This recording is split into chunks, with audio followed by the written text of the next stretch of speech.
cafiska walaalkay uu soo jeediyey madaxweynaheygii hore oo aan saaxiib ka nahay Sheekh Shariif waa wada qaadanay Soomaaliya anna waa idin cafiyey cafigiina waa qaatay aadi cafisay aan cafinay waa qaatay waana runtii wax loo baahan yahay in aan ka gudubno siduu sheegay waa dhab waxa weeye waa siyaasad waxaan ma aha qof nacbaysi ma aha suu sheegay weeye marka cafiskaas ilaahay hanoo qaado qulubteennana ilaahay soo geliyo iyadoo dhab ah waxaan soo jeedinaynaa cafiyo musaamax wixii aan sheegaynay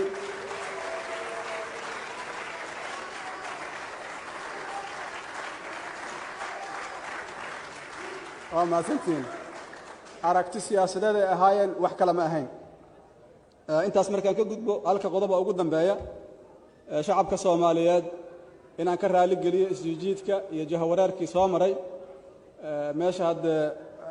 meesha haduu legdan ka jiro siyaasadu ka jirto